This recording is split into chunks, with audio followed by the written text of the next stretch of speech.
પ્રાત સમય ઉડ ધાય કે પૂજને ગઈ મહેશ, ત્યાં તો આવી ખબરો આપવા અને દાસી દુર્બળ વેશ.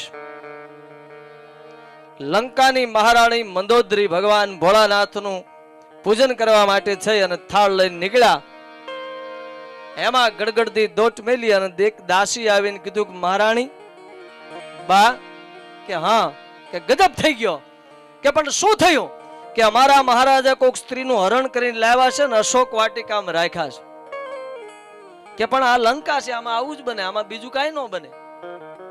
પણ કે એટલું નથી, જેની શોધ માટે નીકળ્યા છે ને, જેની ગોતવા માટે થઈને પુરુષો નીકળ્યા છે, એ સમંદરની ઉપર પાળ બાંધે છે અને જેના નામના પાણીમાં પથરા તરે છે. જેના નામના પાણીમાં પથરા તરે એ શબ્દ સંભળાણો એટલે હાથમાંથી થાળ પડી ગયો અને મંદોદરી ગડગડતી દોટ મેલી અને મહારાજાને લંકાપતિને આવીને વાત કરી, ખરેખર આ વાત સાચી છે? એટલે લંકેશ એટલું બોલ્યા, હાવ સાચી વાત છે, એક હાવ સાચી વાત છે. અને તેથી મંદોદરીના મોઢામાં શબ્દ નીકળી ગયા, દાવ લઈ ગયા હરિયા ચમકો નિજ ભાવ ધીરો જબ ખેર અંગારો, બ્રાહ્મણ નું બૂત બોરે ખબરે કેસે મેરે નાથ ઉકારો, વહે રજન રહે નહીં કુળમાં રોબન હારો, હે પતિ દેવનાથ કરી અન કાળ આઈ ગયો હે આજ તમારો.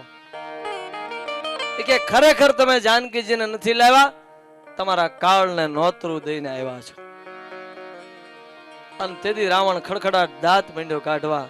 મંદોદરીને કહ્યું કે મંદોદરી, દુનિયા ગમે કે એનું મને દુઃખ ન હોય, પણ તું મારી અર્ધાંગના, તું મારી ધર્મ પત્ની, તું મને ન ઓળખી શકી હોય એનું મને દુઃખ થાય.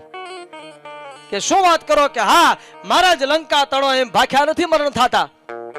લખ્યા લેખ ભાખે જાણી જોઈ જાનકીનું હરણ કીધું, અને ઘેલી નાર મેં મરણને માગી લીધું.